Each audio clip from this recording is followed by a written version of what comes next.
Esok kalau bos cakap, maaf, syarikat terpaksa pecatkan anda. Apa yang akan terjadi dekat hidup kita ni?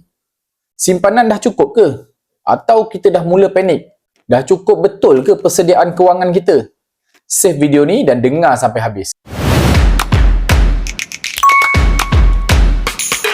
Tuan-puan, kita selalu rasa kerja kita ni selamat. Tapi realitinya, kita cuma ibarat kain sebulan, makan sebulan.